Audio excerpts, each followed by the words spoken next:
Hi guys, today we will talk about how can you fix that problem you have on your Espn app. We're going to figure out the solution or know how you can do that on your app. So all you have to do is you just click here on settings here. So then it's going to take you here in this list. Then all you have to do now, so you just go down here and you click here on apps.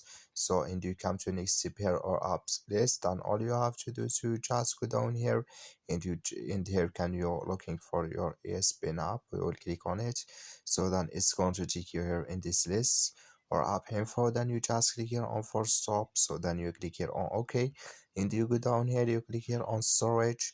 So and you come to storage list, then you just click here on clear cache.